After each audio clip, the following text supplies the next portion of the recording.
Não existe nenhuma outra fonte para se adquirir sabedoria em Deus, ou seja, a sabedoria espiritual, a não ser as Sagradas Escrituras ou livros que vão falar baseado nas Sagradas Escrituras.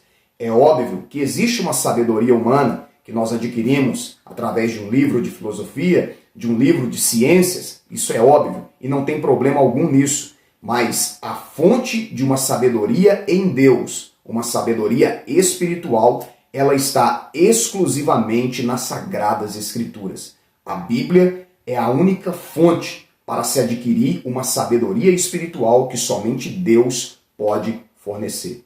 Ser sábio segundo a Bíblia só é possível se buscarmos a sabedoria nas Sagradas Escrituras. O segundo tópico é Salomão e a espada, um episódio que aconteceu em 1 Reis, capítulo 3, versículo 16 ao 28.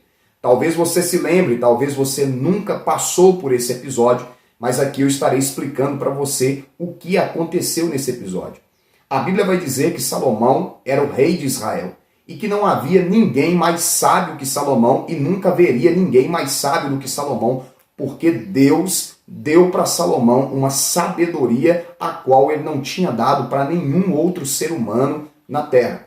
Nós sabemos que a Bíblia vai dizer que Salomão ele pede sabedoria para governar o povo de Deus. E Deus dá a sabedoria para Salomão, para que Salomão resolvesse as causas que viessem diante dele para serem resolvidas e que somente a sabedoria de Deus lhe daria essa capacidade de poder resolver esse tipo de problemas. Pois bem, em 1 Reis, capítulo 3, versículo 16 ao 28, a Bíblia vai narrar uma história muito intrigante, mas que nos traz uma revelação e uma iluminação do que, de fato, significa a sabedoria na vida de um homem e de uma mulher. Lógico, a sabedoria a qual Deus dá. A Bíblia diz que duas prostitutas tiveram um filho mais ou menos na mesma data. Ambas estavam dormindo no mesmo quarto, só que uma delas, ela rolou na cama e deitou em cima do filho sem perceber. E o seu filho morreu sufocado debaixo dela. A Bíblia vai dizer que essa prostituta, ela pega o seu filho morto e ela aproveita que a outra prostituta estava dormindo e ela troca o seu filho morto com o filho vivo de outra prostituta. A Bíblia vai dizer que a mãe do filho que estava vivo e que foi trocado, ela acorda e quando ela pega aquele bebê, ela reconhece que aquele bebê não era o bebê dela. Então essas duas prostitutas entram em um conflito. A Bíblia vai dizer que elas levam essa causa diante do rei Salomão, porque o rei Salomão era aquele que era capacitado por Deus para resolver os problemas do povo, servir ao povo com o dom que Deus deu para ele. Pois bem, essas duas prostitutas chegaram diante de Salomão e uma grande confusão se formou naquele lugar. Então, uma dizia que o filho era dela, a outra dizia que não era, que ela estava mentindo, e uma grande confusão começou a acontecer.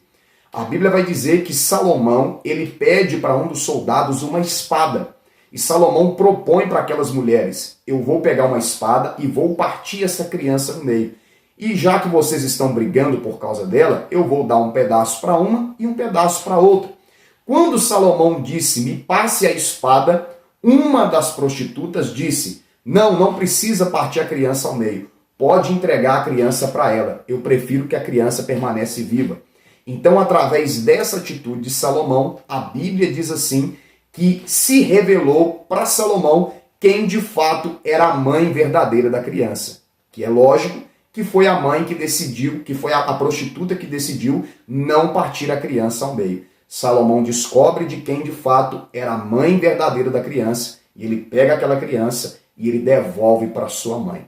Então, para entendermos o que essa passagem nos revela, nós precisamos ver que a Bíblia ela sempre usa tipos de figuras de linguagem. Para nós, a Bíblia vai dizer um texto na carta aos Hebreus, capítulo 4, versículo 12, que a palavra de Deus é como espada de dois gumes.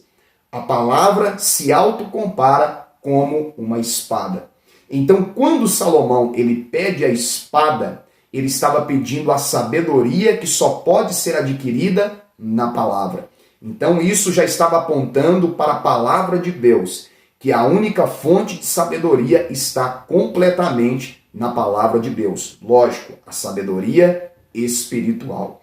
Então, quando Salomão pede a espada, ele estava pedindo a sabedoria que só pode vir da palavra de Deus, que é como espada de dois gumes.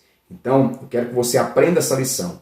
Essa palavra aqui é a espada que você precisa para discernir as coisas espirituais, para receber de Deus a sabedoria espiritual. Então, por isso, a Bíblia é comparada como uma espada.